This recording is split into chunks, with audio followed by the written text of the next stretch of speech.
জামায়াত নিবন্ধিত দল নয়, তাই প্রকাশ্যে রাজনীতিতে আসার কোনো সুযোগ নেই। আওয়ামী লীগের সাধারণ সম্পাদক ও সেতুমন্ত্রী ওবায়দুল কাদেরের দেওয়া বক্তব্যকে বেআইনি, অগণতান্ত্রিক ও অসাংবিধানিক উল্লেখ করে তীব্র নিন্দা ও প্রতিবাদ জানিয়েছে জামায়াত ইসলামী।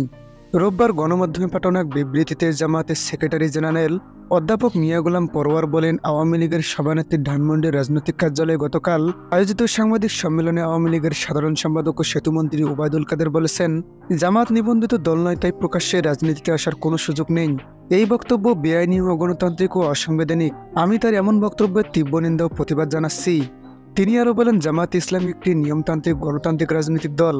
প্রহসনের নির্বাচন ব্যতীত অতীতে প্রত্যেকটি জাতীয় নির্বাচনে জামায়াত ইসলামী অংশগ্রহণ করেছে এবং জাতীয় সংসদে জামায়াতের প্রতিনিধিত্ব ছিল।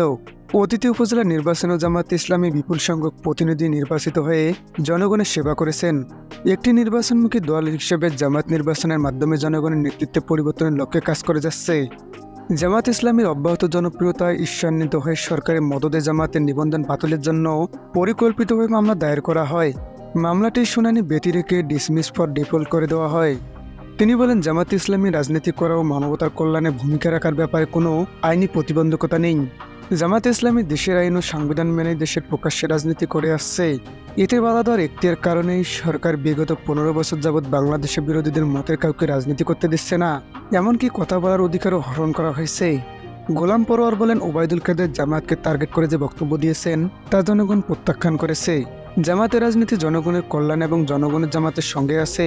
কোনো মন্ত্রী জামায়াতের রাজনীতি নিয়ে বক্তব্য জনগণের মধ্যে কোনো প্রভাব ফেলবে না, বরং কোনো রাজনৈতিক দলকে রাজনীতি করতে না দেওয়ার মানসিকতা তাদের গণবিচ্ছিন্ন করবে।